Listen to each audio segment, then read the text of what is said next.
boas-vindas a todos que estão na aula nesta noite. Hoje é desafiador. Estamos aí, Obrigado. como diz o Roberto França, o clima completamente nublado, né? Com perdão aí do trocadilho, mas realmente hoje está um clima bem agradável. Particularmente é bem melhor estudar num clima agradável do que você estudar num calor, né, gente? Então, eu quero, antes de tudo, falar para vocês que nós estamos aí praticamente com 70% do curso da teoria geral do processo já galgado, né? Já alcançamos aí vários princípios, vários conhecimentos de extrema relevância, e eu devo lembrar a vocês que a teoria geral do processo, no caso, né, especificamente da turma de vocês, nós já vamos também iniciar os trabalhos, os estudos sobre o processo civil especificamente, tá? A teoria geral do processo, ela é o embrião, tá? É uma disciplina embrionária, originária, que vai te dar a visão ampla de todo o ordenamento processual, tá? Só que ainda este semestre, nós vamos estudar um pouco mais aprofundado, que é a parte do conhecimento. Hoje ainda não, hoje a gente ainda vai continuar falando sobre elementos extremamente importantes do processo. A aula de hoje, então, nós vamos finalizar, né, o estudo da ação, tá bom? Nós vamos estudar sobre os elementos da ação, sobre as condições da ação, e aí, em ato contínuo, nós vamos estudar sobre a organização do poder judiciário. Eu, particularmente, uma das aulas que eu mais gosto de lecionar, porque vocês vão estudar comigo hoje a diferença das nomenclaturas como ministro, juiz, desembargador. Eu já venho falando isso nas aulas anteriores, mas hoje a gente vai entender que o Poder Judiciário ele é organizado, né, como se fossem setores. Cada setor é onde você vai direcionar o seu pedido, onde você vai levar as suas pretensões. Lembrando a vocês, né, como eu coloquei aqui no meu PowerPoint, das atividades do portal, alunos do primeiro semestre, não deixem para a última hora. Eu tenho recebido diversos e-mails, né, de alunos que não conseguiram fazer as minhas atividades em decorrência de diversas situações, tá? Diversas situações. Mas o que eu quero falar para vocês é, lógico, eu entendo, cada um tem as suas particularidades, mas nós precisamos atentar aos prazos, gente. Entenda uma coisa, profissional de direito, né, daqui a alguns semestres vocês já estarão formados, prazo a gente não brinca. Prazo existe para ser cumprido, né? E eu vou aqui abrir para vocês uma situação. A pior coisa que existe na vida de um profissional é a tal perda de prazo. Então, você não deve, né, pensar, não, eu vou pedir para a professora, ela é boazinha, ela vai deixar, ela vai fazer isso, ela vai me entender. Mas uma coisa é aqui na sala de aula, outra coisa é a sua vida profissional, e aí convido vocês já a começarem a trabalhar com agenda, né? Hoje nós temos diversas agendas virtuais. Eu sou extremamente preocupada com prazo, gente. Como eu sou advogada não pode nem sonhar em perder prazo, porque além de ele ter a perda do prazo, ele ainda pode ter ali um prejuízo para o seu cliente, né? Então eu tenho 3 tipos de agenda. Eu tenho o planner semanal, eu tenho a minha agenda diária e eu tenho a minha agenda no celular. E eu ainda estou querendo ter mais uma outra agenda, que é aquele planner mensal. Enfim, mas você tem que ter o seu controle, você tem que sentar, fazer a sua agenda, a sua organização. E isso estou falando como professora de processo, né? Porque o processo ele está intrinsecamente ligado ao bom cumprimento dos prazos. Então, por isso que nós, professores, acredito que outros professores também, tá mostrando essa imagenzinha aí dos nossos coordenadores, né, gente? Coordenador Wilson, coordenador adjunto, que é o Lampierre. Temos aí, então, o recado. Façam avaliação continuada, façam desafio nota máxima. Vocês ainda não têm TCC, mas acreditem em vocês se quiser. Tem aluno que deixa para fazer TCC lá no último minuto do 10º semestre. 10º semestre é para vocês já terem passado no OAB e nem preocupar mais com o TCC, viu, galera? Já é para você estar, só tranquilo, sossegado, aguardando a colação de grau. Então já fica a dica aí, já desde o primeiro semestre, para vocês se atentarem a estes prazos, beleza? Hoje, então, vai ser uma aula um pouco mais dinâmica que eu quero, nesse primeiro momento, trabalhar com vocês, tá? Vamos, então, no primeiro momento, falar da ação. Na aula passada, eu terminei lá nas teorias da ação. E eu disse a vocês que a teoria da asserção é uma das teorias mais adotadas, né? Tá aqui que nós conversamos hoje. É uma das teorias que, inclusive, vai justificar o porquê que o Código de Processo Civil trouxe apenas, então, somente duas condições de ação, sendo que no CPC 73 nós tínhamos três, tá? Então, essa teoria que é a mais adotada hoje pelos processualistas e também até mesmo pela nossa legislação, Código de Processo Civil, onde tem essa intermediária, essa ideia intermediária entre uma teoria abstrata e eclética, né? E a gente já falou disso na aula passada, que nós temos, então, que o juiz ele pode sumariamente concluir pela inexistência de uma ou mais condições de ação, ou seja, já na hora que recebe a inicial, ele já vê que não tem condições de ação e já extingue o processo sem resolução do mérito, mas também nós temos a possibilidade do juiz necessitar de uma cognição. O que é cognição mesmo? Coloca aí no seu material. Cognição é a mesma coisa que conhecimento, tá? E o que significa dizer que o juiz necessita de uma cognição? Significa dizer para vocês que o juiz, ele muitas vezes ele vai querer primeiro conhecer, aprofundar, produzir provas, para então não haver extinção sem apreciação do mérito. E sim, se for o caso, dar uma sentença de improcedência, porque não teve também as condições de ação. Então, hoje, diferente até um pouco do CPC 73, como eu vou falar lá na frente para vocês, o juiz ele pode até no primeiro momento ficar um pouco na dúvida, colocar para instruir o processo, mas lá no final ele pode perceber que não tinha uma das condições de ação. E aí, por isso, lá no final, em vez de no início ele dar aquela sentença já brusca falando que não resolve o mérito, aqui ele vai resolver o mérito, mas vai julgar improcedente para o autor. Ou seja, quando eu digo que é uma sentença de improcedência, sempre pensem assim, gente, improcedência significa dizer que o autor perdeu, tá? O autor perdeu. E a procedência significa dizer que os pedidos do autor foram julgados procedentes. Ele teve, então, um ganho, né? Ele teve um ganho de causa, né? Então, nós temos justamente essa ideia quando nós falamos das teorias, tá bom? Aqui, continuando, então, como eu falei para vocês, hoje nós vamos falar sobre os elementos da ação. Todas as ações aqui que eu digo para vocês, né, só para vocês lembrarem, eu tenho direito da demanda, que a gente já falou lá no princípio da demanda.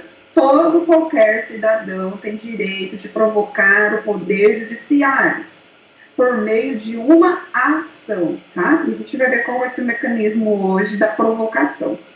Mas quando a gente vai realizar a provocação do poder judiciário, nós devemos lembrar que eu preciso de ter elementos. Esses elementos eles são obrigatórios. E eu apresento a vocês os três elementos da ação. Eu tenho as partes, causa de pedir e pedido. Isso daqui é para a vida inteira, gente. Principalmente quem for aí militar numa carreira jurídica, como promotor de justiça, um juiz de direito, procurador de estado, procurador de município, advogado. Então, nós precisamos ter isso aqui como uma cartilha. Sabe aquela igual a tabuada, quando a gente estudava no ensino fundamental, você tinha lá a tabuada para colar, às vezes, para poder aprender melhor? Aqui, então, os elementos da ação é como se fosse a tabuada de todo operador do direito e especificamente na área jurídica. Eu preciso ter isso na minha cabeça, colado, fixado. Partes, causa de pedir, pedido. É uma tríade. Os elementos, então, eles compõem exatamente essa importância. Vamos só falar, então, aqui o que são cada um deles. As partes, gente.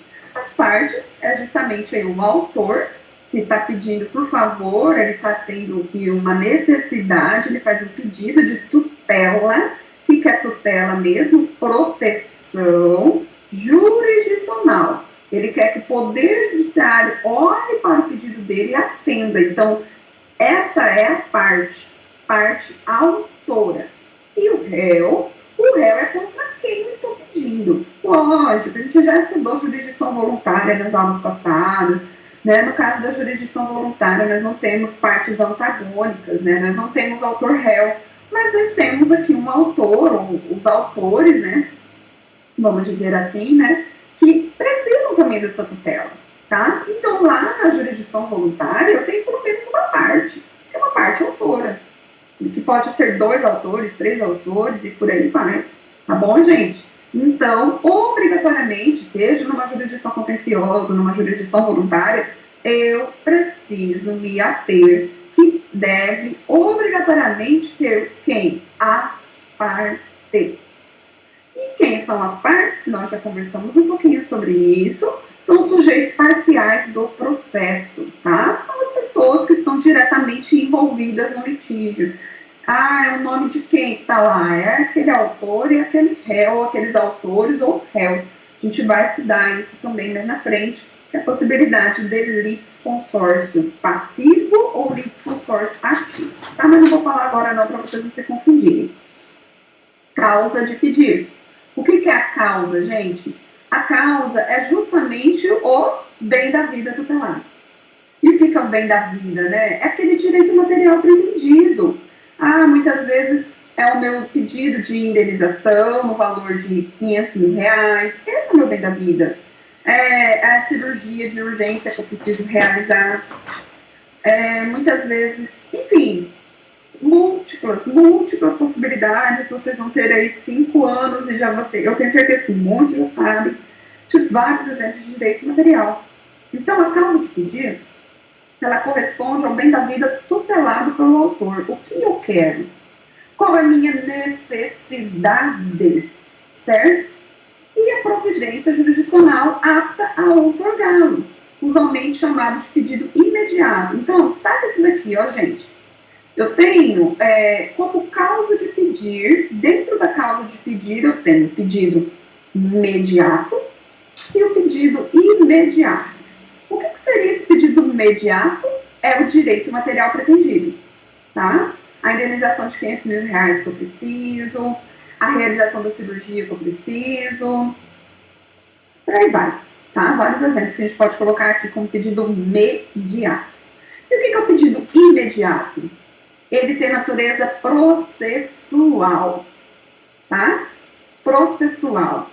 O pedido imediato, ele é justamente o quê? Que eu quero que o juiz me dê uma sentença favorável. Eu quero que o juiz condene, olha o que eu coloquei aqui, condenação, gente. Eu quero que o juiz condene o réu a me indenizar em R$500 mil. Eu quero que o juiz condene o réu a me indenizar em danos materiais que ele bateu no carro. Eu quero que o juiz constitua uma natureza jurídica. Então, percebam vocês que dentro da causa de pedir, eu posso ter pedido imediato e pedido imediato. O imediato, só para vocês entenderem mais uma vez, ele tem uma conotação processual, tá? Já vou mostrar para vocês aqui um modelinho de petição inicial, tá? E o pedido? O pedido é o que eu quero. Simples assim, tá? O pedido diz respeito aos fundamentos de fato que vão dar respaldo ao pedido do autor, como também os fundamentos de direito. Os fatos com o direito. E o que são os fatos? Os fatos é a causa de pedir remota. Por que a gente diz que é a causa de pedir remota? Porque são fatos que aconteceram. A gente diz principalmente que é remoto, por quê? Porque eles são imutáveis. O que aconteceu ontem eu não mudo mais. Agora, a causa de pedir próxima, que vai justificar aí os meus pedidos fundamentados no direito, é o que vai ajudar o juiz a deferir também. Então, por exemplo, quando eu digo para vocês que eu tenho nos meus pedidos com fundamentos no direito, e eu dei o exemplo da indenização de R$500 mil, por que eu estou pedindo indenização de R$500 mil, gente? Porque eu tenho previsão no artigo 186, eu tenho previsão no artigo 181, tem previsão no artigo 932 do Código Civil, por aí vai, todos os artigos da responsabilidade civil que vocês vão estudar mais à frente. São artigos da lei, é o direito, é o que está escrito na lei, fora a jurisprudência também, que é uma outra fonte valiosíssima para a gente fundamentar uma causa de pedir próxima, que é o direito, tá bom? Mas o que eu quero que você grave aí no seu coração, tá? Que o pedido é justamente o quê? Os fundamentos que vão dar respaldo àquilo que eu estou querendo. Eu preciso fundamentar. Por que eu quero uma indenização de R$ 500.000? Porque me aconteceu um fato altamente gravoso que me gerou um constrangimento social. Além de tudo, eu perdi vários clientes, eu tive vários prejuízos. Então percebam, por que eu estou aqui requerendo uma indenização de R$ 500? Porque teve fatos que ocorreram aliados com o direito e que vai ajudar o juiz, então, vamos dizer assim, me ajudar, eu, autora, a ter a obtenção dos meus pedidos de forma satisfatória. Certo, gente? Então, continuando aqui, eu tenho um casinho, que eu até acho que disponibilizei para vocês, tá? Lá na pré-aula. Imaginemos uma ação de indenização por danos morais proposta por Joelma em face de Miriam, em que se pleiteia o valor indenizatório de R$ 100.000, em virtude do inadimplemento de um contrato firmado entre as partes. Ou seja, eu tive uma causa aqui, né? O que foi a causa do meu pedido? Foi esse inadimplemento. Mas vamos responder, né, cada uma dessas perguntinhas. Primeiro, gente, quem são as partes? Joelma e Miriam. Claro, né? Essa aqui é lógico. A Joelma, no caso aqui, ela é a parte autora, e a Miriam, por óbvio, né, ela é a parte ré, tá bom? Então, nós temos aqui também uma outra perguntinha. Quais são os pedidos imediatos e quais são os pedidos imediatos, tá? Os pedidos imediatos e os imediatos. Os pedidos imediatos, eles são justamente o quê? Ouvi vocês falarem aí. Quais são os pedidos imediatos? Sem vergonha, gente, podem responder.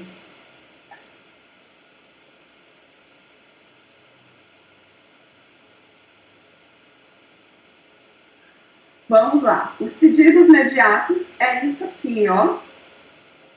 Valor indenizatório.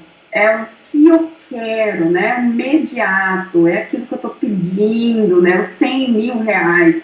E os imediatos? Lembra que os imediatos, ele está vinculado a uma natureza processual?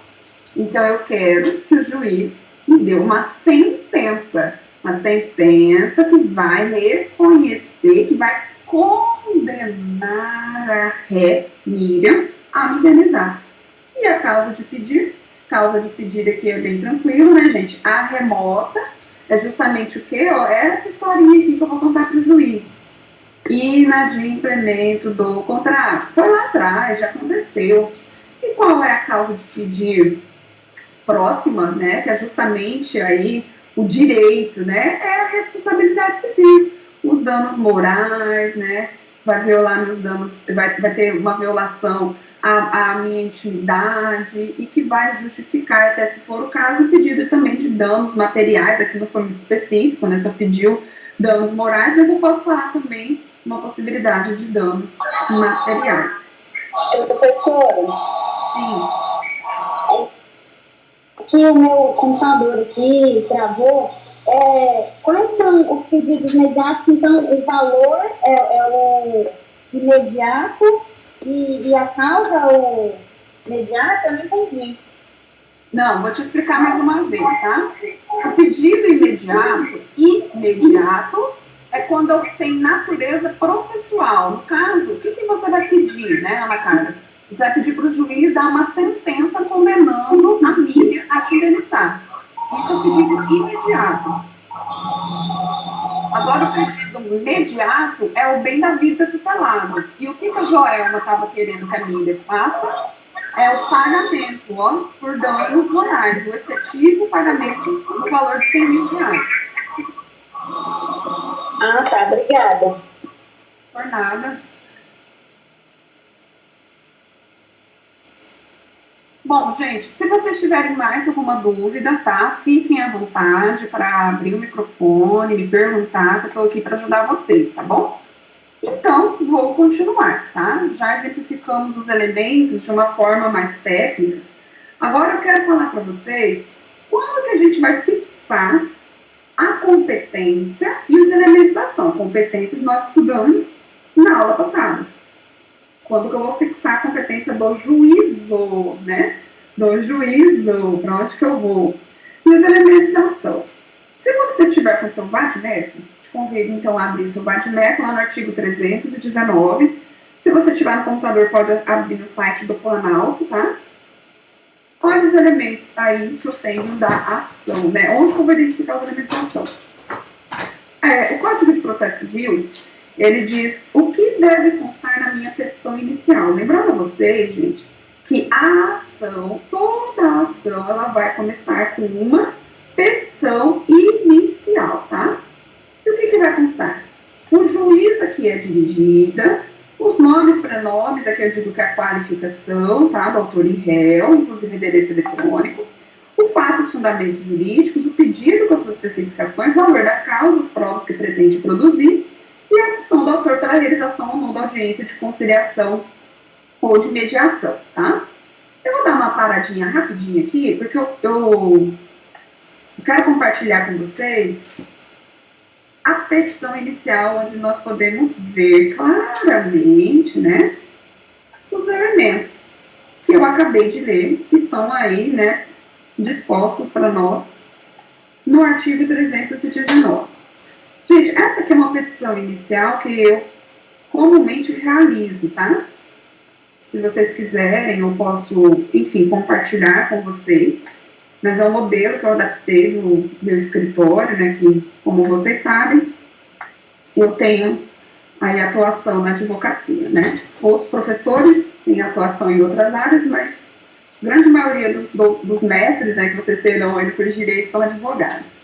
Mas está aqui, ó, artigo 319 puro, tá? Tem tudo aqui do que eu acabei de falar para vocês. O juiz aqui é dirigida, tá aqui, ó. O inciso 1 do artigo 319. Como vocês sabem, né? Aqui é até engraçado que eu vou falar para vocês, mas aqui no meu caso, dessa petição inicial, é bem específico, né? Ó, excelentíssimo senhor juiz de direito da... Não, ou seja, uma inicial, ainda não distribuíram, tem número de vara, não sei para qual vara vai cair, mas eu sei quem é o juízo. É o juízo da vara especializada de família e sucessões da comarca de Cuiabá. Não sei se todos têm essa informação, mas a comarca de Cuiabá hoje, ela tem 5 juízes de família, tá? A comarca de Cuiabá. A comarca de Várzea Grande tem 3 juízos de família. Então, ou seja, nós temos até a 5ª vara de família e sucessões aqui na comarca de Cuiabá.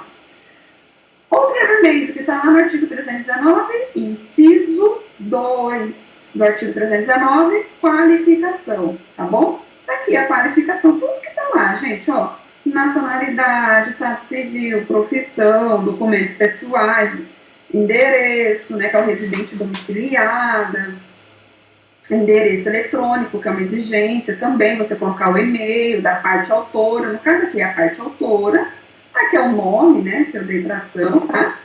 E aqui, no caso, por ser uma ação de alimentos e também acumulada com pedido de guarda, tem o nome do menor, tá? Aqui também na qualificação, e o nome do réu, ó, quem que é o réu? Tá aqui, né? Provavelmente isso aqui é o genitor daquela lá, então é a representante legal da criança, a genitora.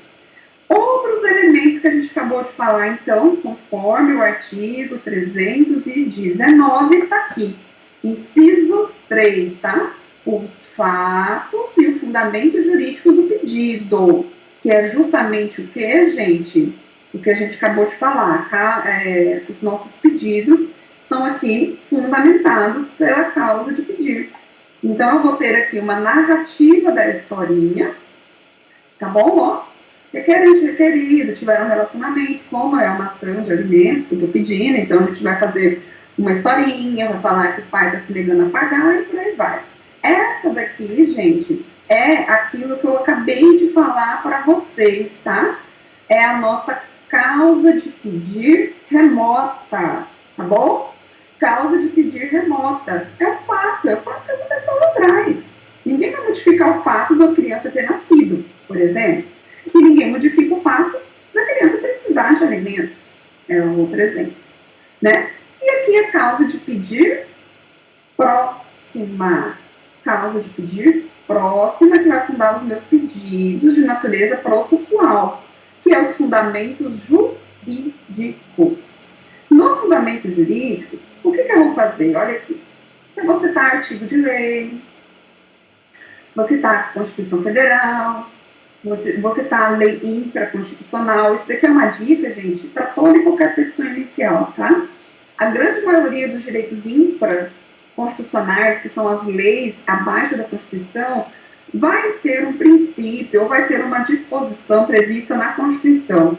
Então, respeitando a hierarquia das normas, a grande maioria das petições iniciais, elas sempre vão trazer o quê?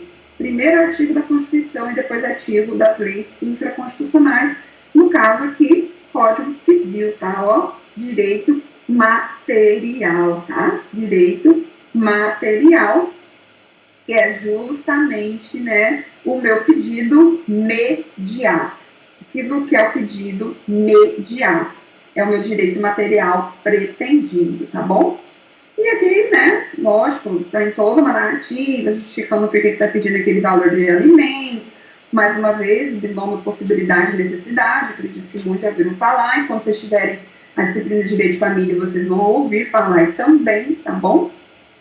Como tinha pedido de guarda, também vai trazer a fundamentação jurídica do pedido de guarda, e chegou aqui, então, no outro elemento previsto no artigo 319, que é o pedido. Gente, olha só, muitos dizem o seguinte: o juiz, ele tem a obrigação de conhecer a lei. Sim, tem a obrigação, mas, geralmente, na petição inicial, compete à parte autora justificar o porquê que ela está pedindo aquilo. Por isso que nós, muitas vezes, vamos ver no bojo da petição inicial, né, ou seja, lá na petição inicial como um todo, a citação de diversos artigos, até para justificar para o juiz o porquê que eu estou pedindo isso aqui. Né? No caso aqui, tem um pedido de gratuidade da justiça, né? A parte autora não tem condições de arcar, né, com as custas do processo, certo? Tem um pedido de urgência, que a gente também vai estudar um pouquinho esse semestre sobre os pedidos de urgência, que são as tutelas de urgência. Tem dois pedidos de tutela de urgência. A audiência está aqui, gente, outro elemento lá no artigo 319, tá? O artigo 319, lá no inciso 7, ele diz que a parte, né, ela deve falar se ela quer realizar audiência de conciliação ou não. No caso aqui, a própria parte autora está falando, quer que realize audiência de conciliação. Pede a citação, ó, gente, fica a citação mesmo.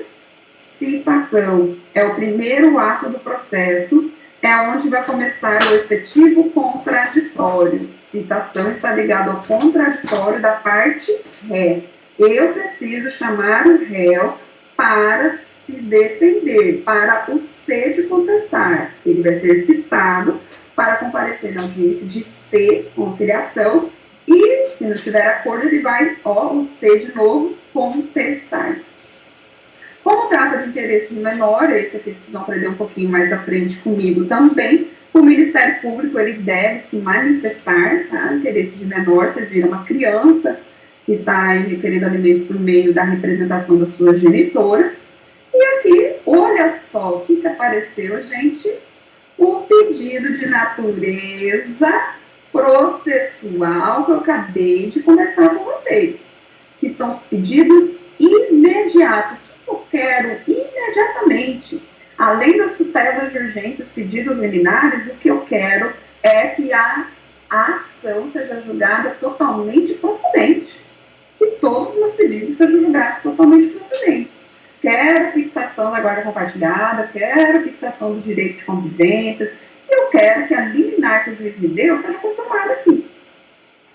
Que ele, então, me conceda, em definitivo, a pensão alimentícia que eu tanto preciso. E um outro elemento previsto também lá no artigo 319, que é o inciso 7, tá? 319, inciso 6, desculpa, gente. É onde eu estou fazendo o protesto de provas. Isso aqui é um protesto genérico, deixa eu beber um gole d'água aqui. É um protesto genérico, mas que é obrigatório, tá? Toda parte deve realizar, então, esse pedido. Eu quero depoimento pessoal do requerido, quero ouvir testemunha, juntada de documentos e todas as provas admitidas em direito. Aqui é um pedido genérico, mas é obrigatório. E aqui, olha só, outro requisito lá do 319, valor da causa, tá? E a gente vai estudar um pouco mais à frente aí sobre essas situações, e eu termino com termos em que pede deferimento, coloco data e nome do advogado e OAB. Beleza, gente? Então, voltando aqui, né, ao nosso material, né, dos slides, se vocês quiserem, eu posso compartilhar esse modelinho, né, basicão com vocês, da petição inicial. Mas ele cumpre todas as indicações previstas no artigo 319, tá?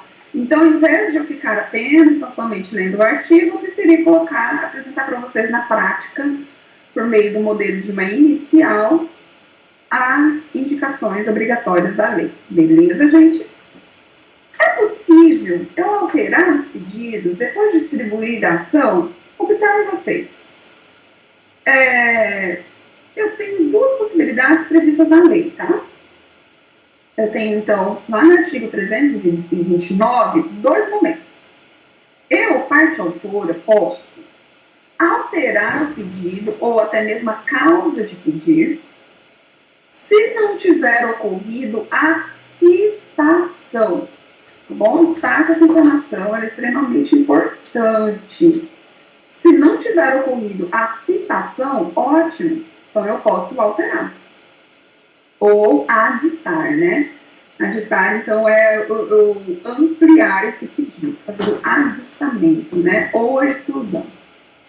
Agora, se o réu já tem conhecimento da ação, ele já foi citado, o oficial de justiça já foi lá na casa dele, entregou o mandado, eu posso alterar o pedido e a causa de pedir até o saneamento do processo. Eu já vou explicar para vocês o que é saneamento. Mas aí, gente, o que eu quero que vocês, né, gravem aí no coração. Réu foi citado, eu quero alterar pedido só se o réu concordar. Se o réu não concordar, eu não posso, tá? Então, eu faço uma petição para o juiz, falo, excelência, eu esqueci de pedir só dando moral, mas também tem dando material. Nossa, como que eu esqueço disso? Mas aí o réu já foi citado, então você vai lá, faz uma petição, eu quero aditar, no caso, eu quero acrescentar o pedido. E o que o juiz vai fazer? Ele vai intimar o réu. Ele vai intimar o réu para se manifestar no prazo de 15 dias, né, sobre a admissibilidade ou não desse novo pedido.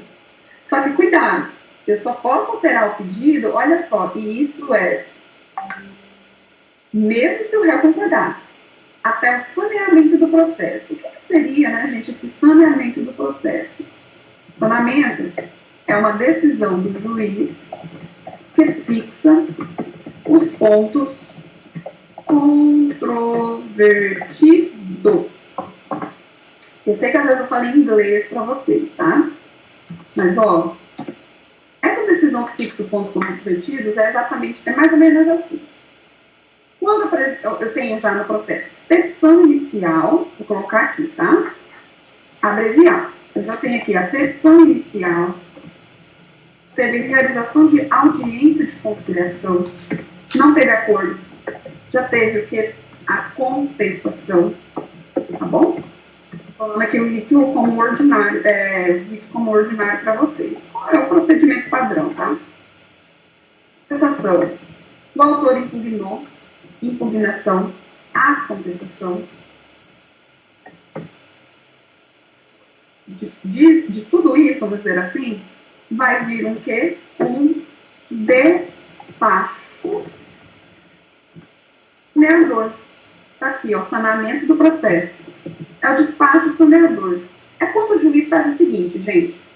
Ele olha o que o autor está falando, o que o réu está falando, e fala o seguinte, olha, dos 5 pedidos, tem controvérsia, ou seja, tem briga, tem discussão, não tem concordância, ou não tem confissão do réu de 3 pedidos. Então, ele vai determinar quais são os pontos controvertidos, os pontos que tem briga, e vai, então, fixar quais são as provas que deverão ser produzidas, isso se ele não intimar as partes para se manifestar também por provas. Então, até esse despacho saneador, o autor ele pode alterar o pedido, só que com a concordância do réu, se ele já tiver sido citado. Depois do despacho saneador, então, não posso alterar pedidos. Beleza, gente? Não posso alterar pedidos. Eu até tenho um despacho saneador aqui, eu até poderia mostrar para vocês, mas eu esqueci de tirar o nome das partes, então eu, por sigilo profissional, né, eu não posso apresentar. Mas, enfim, gente, é um espaço onde vai ter todos os elementos que eu falei para vocês, tá bom? Onde o juiz vai analisar o que o autor está falando, o que o réu está falando, vai falar, olha, vou dar uma repetição inicial. O autor fez 2 pedidos, né? Pedido de guarda 3, guarda compartilhada, fixação de períodos de convivência e pensão alimentícia. Imaginem vocês que, neste caso, o réu veio e falou o seguinte, beleza, eu concordo com a guarda compartilhada. Só que eu não concordo com apenas finais de semana alternados. Eu quero mais dias para ficar com meu filho. E eu não concordo com a pensão alimentícia. Pergunto, quais são os pontos controvertidos? Fixação dos períodos de convivência, que o pai não concorda só com final de semana alternados, e a pensão alimentícia. Porque a guarda compartilhada, gente, ela está concordando. Então, para que o juiz vai ficar produzindo provas sobre um pedido que o réu concordou? Não tem necessidade.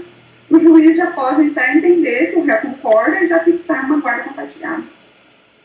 Então, repetindo, o autor poderá alterar o pedido até a citação, se o réu não tiver sido citado, obviamente, independente do seu consentimento, e até o saneamento do processo, se o réu tiver sido citado, com o consentimento do réu. Beleza, gente? Condições da ação. Então, eu já falei para vocês até o momento dos elementos da ação. Nós conversamos, então, sobre os 3 elementos, partes, causa de pedido e pedido, e falamos também sobre a possibilidade de alterar ou não esses pedidos. Agora, então, nós vamos conversar sobre as condições. Tá?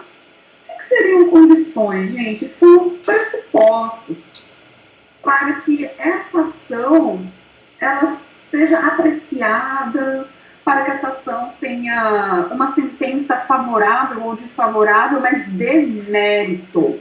Tá? De mérito. Quando eu falo de mérito, significa dizer que o juiz ele vai satisfazer, lembra lá do princípio da satisfação que eu falei para vocês? A sentença já nasce com a aptidão da imutabilidade. Significa dizer que o juiz ele vai decidir aquele mérito, seja bom do autor ou não. Então, o Código do Processo Civil, diferente do CPC 73, que tinham-se 3 condições de ação, hoje eu só tenho 2 condições de ação, tá? Isso aqui é uma informação que eu coloquei depois que eu postei meu material, mas você pode acrescentar apenas esse asterístico aí, tá? No CPC 73, eu tinha 3 elementos da ação, fora os que sobreviveram, vamos falar assim, né, que estão até hoje, eu tinha ainda o 3º elemento, que é a possibilidade jurídica do pedido. Gente, o que é a possibilidade jurídica do pedido?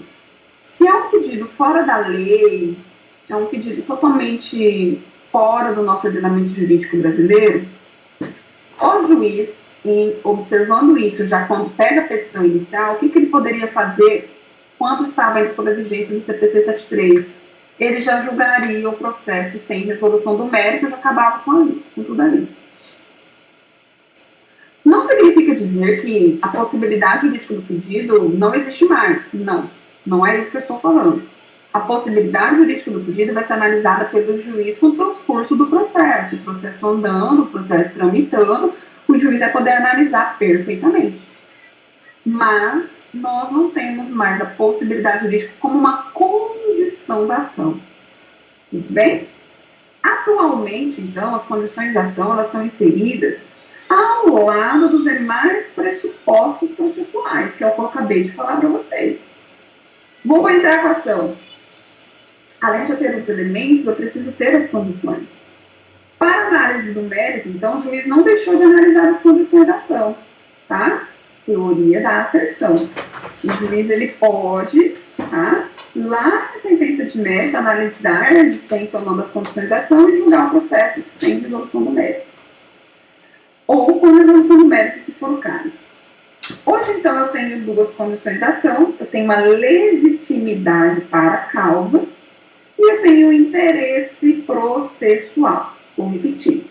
Legitimidade para a causa e o interesse. O que seria legitimidade, gente? É quando a parte ela é a legítima para fazer aquele pedido. O direito é dela. E pronto. Eu tenho documentos que provam que esse direito é meu, eu sou legítimo. E o mesmo acontece para o réu. Eu preciso demonstrar que o réu é aquele legitimado para cumprir com aquilo que eu estou pedindo.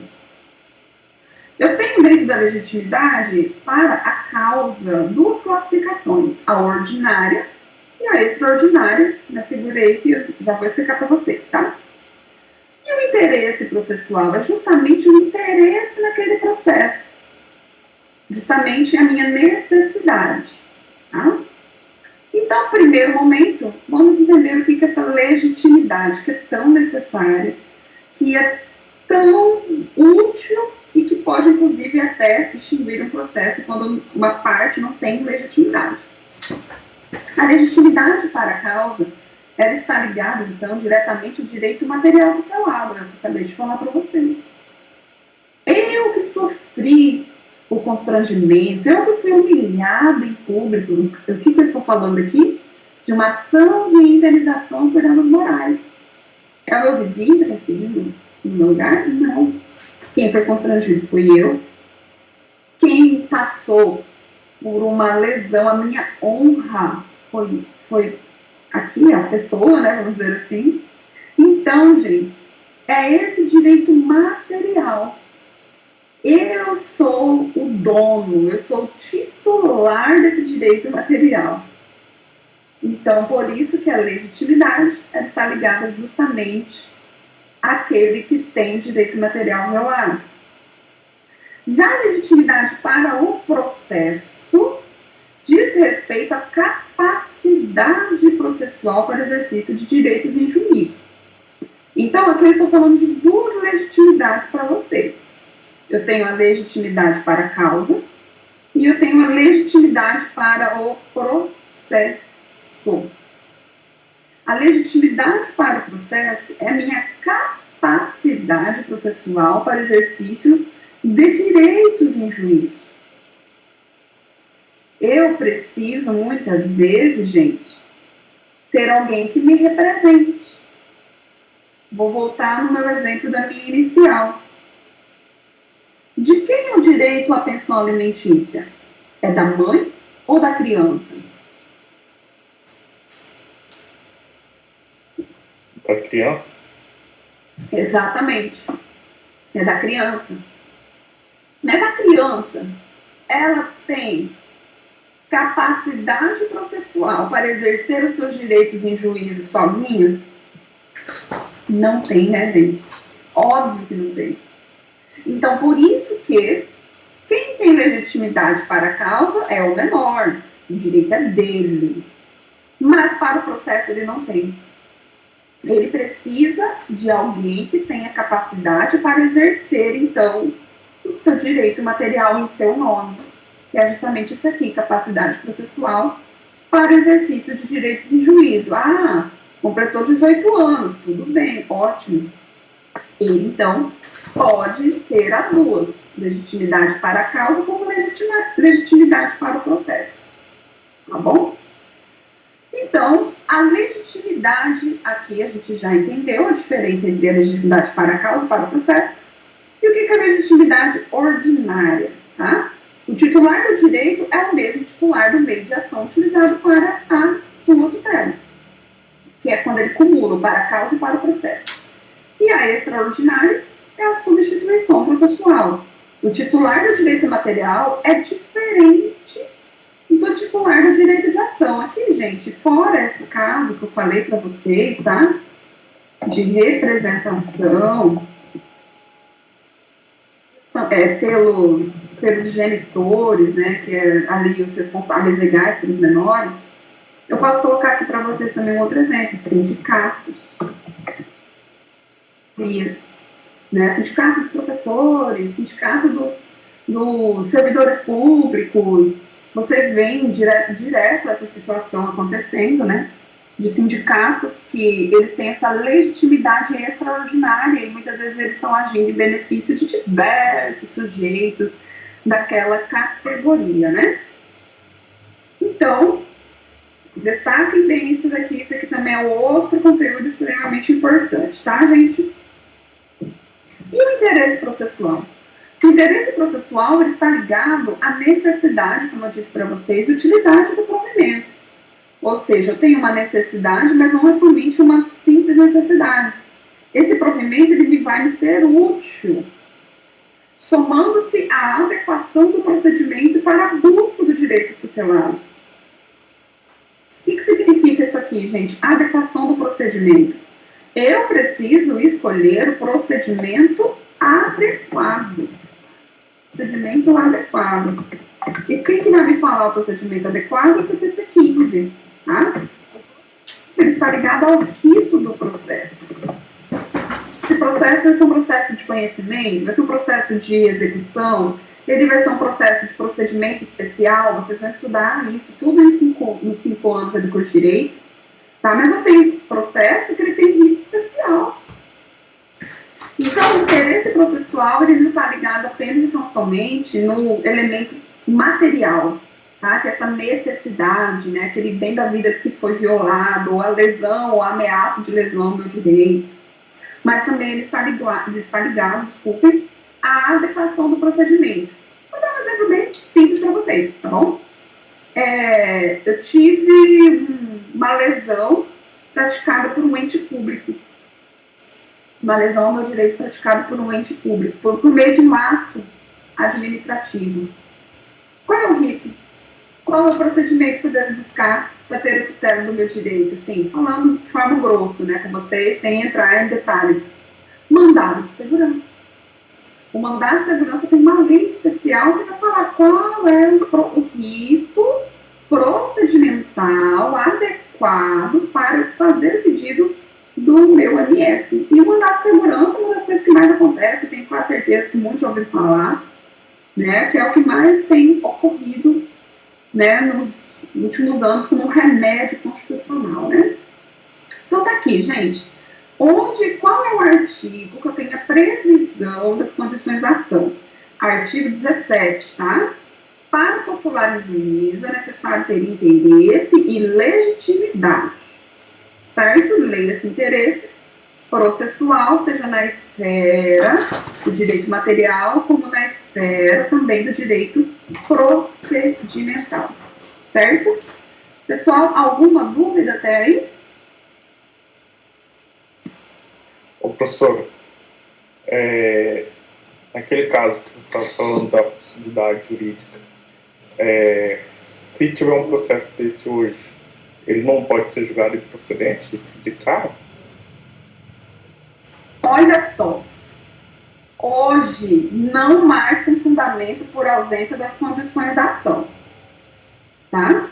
Então, assim, o juiz, se ele for muito diligente, ele pode já ir por uma outra situação do direito material e fundamentar que é impossível juridicamente aquele pedido, mas a grande maioria das demandas ainda autoriza que esse processo, muito embora tenha uma impossibilidade jurídica, ele vá para frente, réu vai ser citado e o réu ele pode alegar essa impossibilidade jurídica e o juiz, então, antecipar a sentença e nem ter ali, vamos dizer, a fase instrutória, a fase probatória.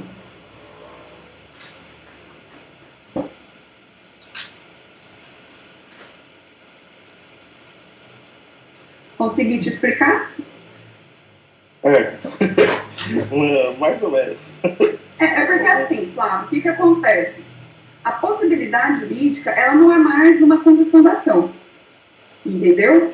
Então, o juiz de direito ele não pode, com fundamento, na ausência de elementos da condição da ação, ir lá e julgar improcedente de cara o seu processo. Julgar improcedente sem nem dar a oportunidade desse processo tramitar. Vamos dizer assim, né?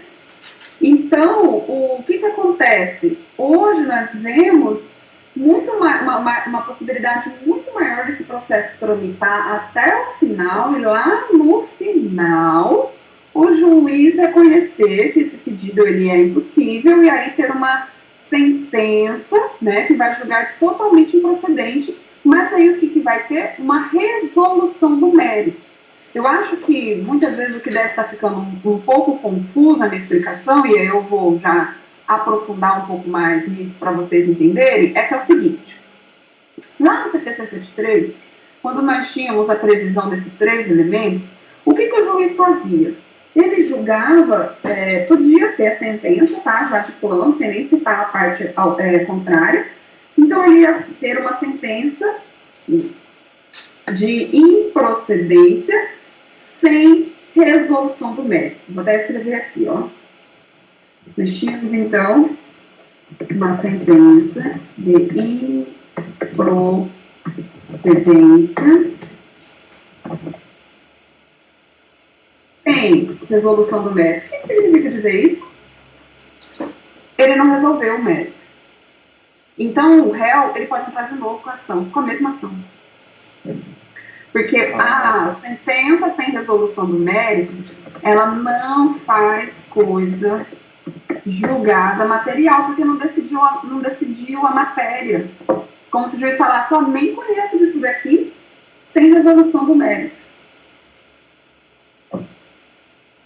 Agora, hoje, como não tem mais essa previsão, que era lá no artigo, no CPC 73, era no artigo 273, não vou me lembrar, não vou conseguir recordar agora, gente, porque quando estava vigente a gente sabia muitos artigos de cor. Tá? Hoje, o que vai acontecer se tiver essa situação? Porque a possibilidade jurídica do pedido, ela existe e está no nosso ordenamento como um todo, tá? Não tem mais a previsão expressa de construção da ação. O que o juiz vai fazer? Vai ter uma sentença, improcedência, óbvio, né? Impossível juridicamente. Vendi um terreno na Lua. Tem como o juiz cumprir, gente? Um terreno na Lua, tá bom, vou te dar. Não tem como. Impossibilidade. Sentença de improcedência, qual é a diferença hoje? Vai ser com resolução do mérito. Ou mais claro? Com resolução do mérito. Então, significa dizer que faz coisa julgada material. O réu, então, não pode mais pedir sobre esses mesmos fundamentos. Ele não pode ir lá e repetir a ação, diferente do sem resolução do mérito, que ele pode repetir a ação. O que você está querendo dizer aí, professora, é que, mesmo não tendo fundamento jurídico, seria discutida a matéria do caso. Isso. O juiz já vai minar a matéria lá na raiz. E aí o réu não vai poder manejar mais esse pedido louco aí, por exemplo, igual desde o terreno na Lua. Acabou, filho. Não tem o que falar em terreno na Lua. E nunca mais, neste planeta. Agora já deu para entender Acho um pouco mais. Clareou melhor, né, Flávio? Clareou. Sim. Então tá bom. Outra questão, você estava falando da criança, né?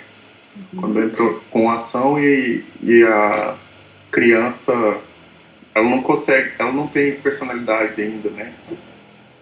Tem personalidade, Como mas a palavra certa é isso aqui, ó, capacidade. Isso, capacidade, desculpa.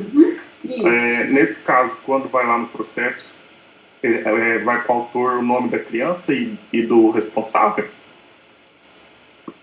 Isso. Olha só, no caso deste modelo de inicial que eu mostrei para vocês, eu comecei com a qualificação da genitora e logo depois eu coloquei em favor do menor. Mas por quê? Isso aqui é uma questão de técnica processual. Como a minha ação acumulava guarda e alimentos, quem tem legitimidade para pedir guarda? São os genitores, que eles são os guardiões legais.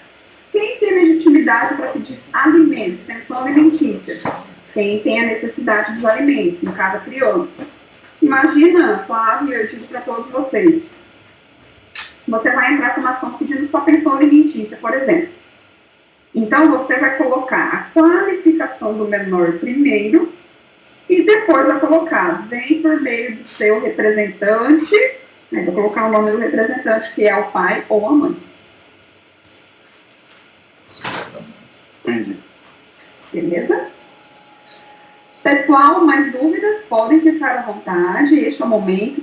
Eu sei que é um conteúdo um pouquinho mais complicado, tanto é que hoje eu coloquei para vocês um artigo, tá, do âmbito jurídico lá no nosso portal, está lá no momento pós-aula, tá, da aula 12, convido vocês a lerem o artigo, e ele faz um pouco aí dessa comparação das condições da ação no CPC 73 com as condições da ação no CPC 15 hoje, que é a previsão dos dois elementos previstos lá no artigo 17, tá bom? Que eu acabei de falar para vocês, que são os dois elementos as duas condições, desculpem, que subsistiram no CPC 15.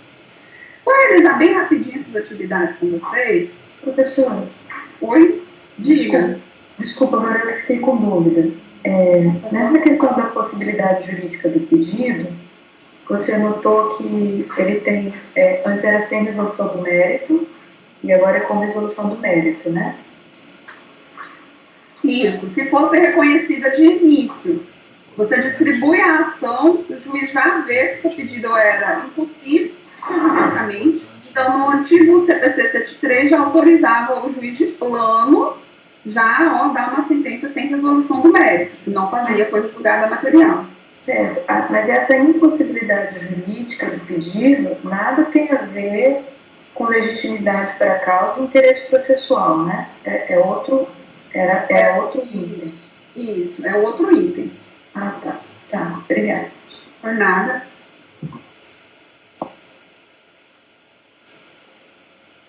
Primeira atividade, tá? Eu coloquei para vocês, está no momento pós-aula, mas eu entendo legal, né, oportuno a gente fazer bem rapidinho, ó. O direito de ação é exercitável pelo autor da demanda em face do réu.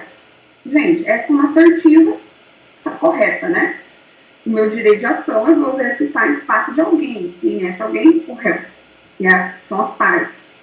Aí aqui coloca por quê, com o réu, que o autor apresenta conflito que precisa ser pacificado pelo Poder Judiciário. Então, essa questão, ela está tratando sobre os elementos da ação. E o primeiro elemento, que são as partes, né? Que nós temos a vinculação aqui entre as partes. Então, as asserções 1 e 2 são verdadeiras, e a 2 é uma justificativa correta da 1, tá certo? Então, aqui é a nossa letra B, tá? A letra B, eu não coloquei aqui, mas é uma conclusão lógica, né? Tem A, B, C, D e E aqui. A próxima, né, que eu também coloquei lá, observa as disposições concernentes ao regramento dado à ação pelo ordenamento jurídico brasileiro. Tem 3 assertivas. A primeira diz que o direito de ação é decorrência do Estado juiz ser um substituto das partes na atividade de pacificação social, certo? Ela está correta, gente. Aqui são os princípios que nós estudamos, que é justamente uma característica da jurisdição, que é a substitutividade, né? Eles vão ali substituir as partes no que se refere à pacificação, é porque hoje a autotutela, ela não é mais autorizada, salvo, obviamente, os exemplos que nós já citamos, mas, via de regra, não admite-se mais o exercício da autotutela. A função jurisdicional não tem como ponto de partida o exercício de direito de ação. Isso está totalmente errado. Gente, o ponto de partida da função jurisdicional sempre vai ser o quê? A ação. Sempre. Temos algumas exceções, mas são extremamente pontuais e nem vai se aplicar ao caso, nem vou questionar isso a vocês. Porque o ponto de partida sempre, via de regra, é a ação. É o direito de ação conferido, né, gente, às partes. A ação é o direito fundamental de requerer a prestação jurisdicional do Estado juiz. Certíssimo, gente, certíssimo. Então, aqui, qual é a resposta correta mesmo? 1 e 3 apenas estão corretas. No que diz respeito aos elementos da ação no ordenamento jurídico, que a gente acabou de estudar, né, observe as seguintes assertivas. Olha só. A primeira. Em uma ação de indenização, o pedido imediato é o ressarcimento do valor por parte do réu. Peraí, gente, está me dando uma coceira aqui no nariz.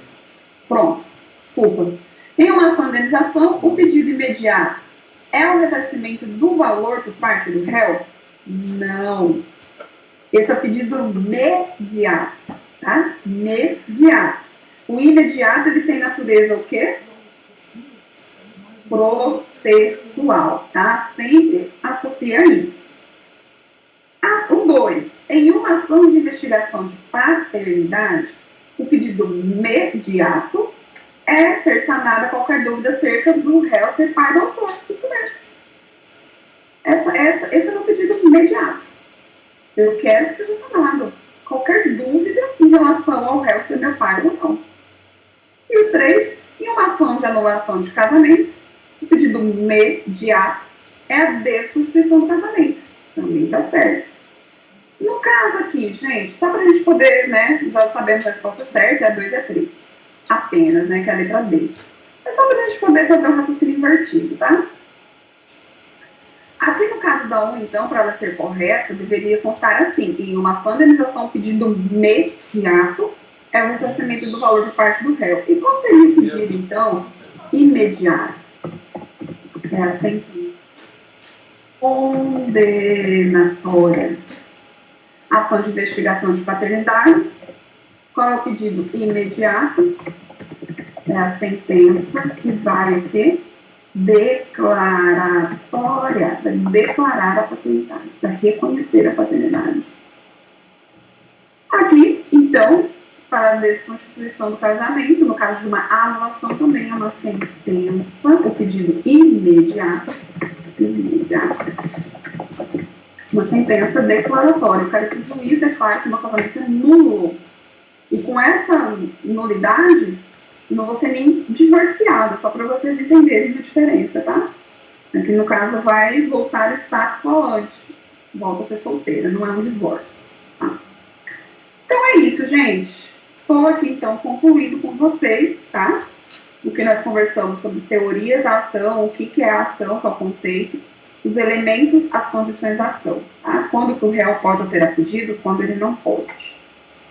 Logicamente, eu sempre deixo aí à disposição para quando vocês tiverem dúvidas, né, qualquer tipo de dúvida, sempre podem me procurar. E antes de mais nada, eu quero só, né, fazer uma pequena introdução já na nossa aula 13, tá bom? E aí a gente já vai com um pequeno intervalo. Sei que hoje está friozinho, né, tá gostoso aí para a gente estudar, mas prometo que não vou aí me delongar muito. Hoje nós vamos estudar, então, né, continuando, nós vamos falar sobre a estruturação do juízo e dos tribunais, tá bom? Eu gosto muito dessa aula porque vai dar a todos nós aqui uma visão de como o nosso poder judiciário funciona, né? Então, eu tenho as funções essenciais da justiça, tá bom? Tá aqui, ó, juízes, desembargadores, ministros, partes e advogados, Ministério Público, Defensoria Pública e auxiliares da Justiça. Gente, o Poder Judiciário, ele é um órgão autônomo, né, independente, e ele tem os seus próprios agentes públicos, ele tem os seus próprios servidores públicos, seus cargos de carreiras, né, e ele tem os seus próprios envolvidos. Então, eu vou ter aqui, dentro do âmbito, né, da justiça, eu tenho uma hierarquia entre os órgãos próprios da justiça e eu tenho os envolvidos na justiça, nos juízos e nos tribunais. Partes que a gente já falou aqui na ação, autor réu, ou qualquer outras partes que nós vamos estudar mais à frente também, que não se limita apenas ao autor réu. Advogados, que são aqueles que têm a capacidade postulatória. A gente acabou de estudar a capacidade de ser parte e a legitimidade de causa, legitimidade processual, né, que está vinculada justamente a essa ideia daquela pessoa estar em juízo requerendo seus direitos.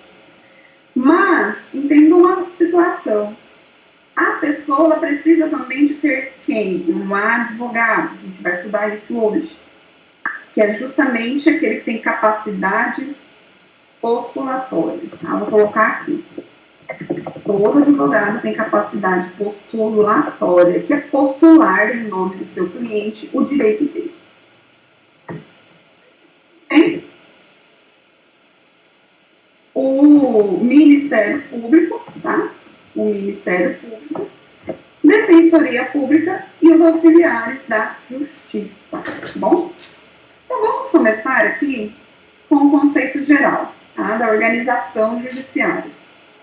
Segundo, então, os doutrinadores, são denominados normas de organização judiciária aquelas que vão regulamentar o funcionamento da estrutura do Poder Judiciário, mediante definição de seus órgãos singulares ou colegiados, com suas respectivas funções e por meio do regramento de seus serviços auxiliares. Então, gente, em resumo, né, o que nós vamos estudar hoje? As normas de estruturação pelo qual é organizado o Poder Judiciário. Aqui vocês vão ouvir muito eu falar de termos como regimento interno do tribunal, organização judiciária local. Então, o nosso Poder Judiciário, ele tem suas próprias regras de organização. E aqui eu digo a vocês que é uma atividade atípica do Poder Judiciário. Porque, via de regra, né, vocês sabem disso, a gente já conversou, o Poder Judiciário, gente, ele não legisla, mas ele tem capacidade, né, tem como função atípica a legislação de regulamentos internos para funcionar. Gente, um exemplo muito claro é o que está acontecendo nesse período de pandemia. O CNJ, que é um dos órgãos que a gente vai conversar hoje, o CNJ, ele acabou de editou hoje, uma resolução aplicável a todo o país, tá? Se vocês quiserem, até mostro para vocês, mas é bem simplesinha a resolução, dizendo o seguinte: prorrogando o fechamento das portas dos órgãos do Poder Judiciário em todo o país até 31 de maio de 2020. Gente, as portas do Poder Judiciário, pelo menos aqui do estado de Mato Grosso, estão fechadas desde o dia 17 de março. Segunda-feira agora começou a andar somente os prazos processuais dos processos eletrônicos. Então, observe, né? Nós temos uma própria organização. Temos a atividade atípica legislativa, vamos dizer assim, mas para regulamentar como que vai funcionar aqui os nossos órgãos, né? Como vai funcionar o nosso atendimento ao público, por exemplo. Então, o artigo 92 da Constituição Federal, ele vai trazer como que é organizado o Poder Judiciário, tá? Então, é uma norma constitucional. Para eu mudar a organização do Poder Judiciário, eu preciso mudar a Constituição Federal, tá bom? Ele é composto por juízes e tribunais, e então os órgãos que compõem o Poder Judiciário são juízos monocráticos, que está aqui, ó, representado pelos juízes de primeiro grau, e os tribunais, que são órgãos colegiados. Por que eu falo órgãos colegiados? Porque lá não vou ter uma decisão monocrática, diferente, né, do juiz de primeiro grau. Aqui é o segundo grau. No segundo grau, as decisões serão colegiadas. Então, eu terei uma turma ou câmara ou então uma sessão de julgamento que vai, por meio de uma decisão coletiva, ou decidida ali por unanimidade ou por maioria de votos, uma situação jurídica que foi levada à apreciação desse tribunal.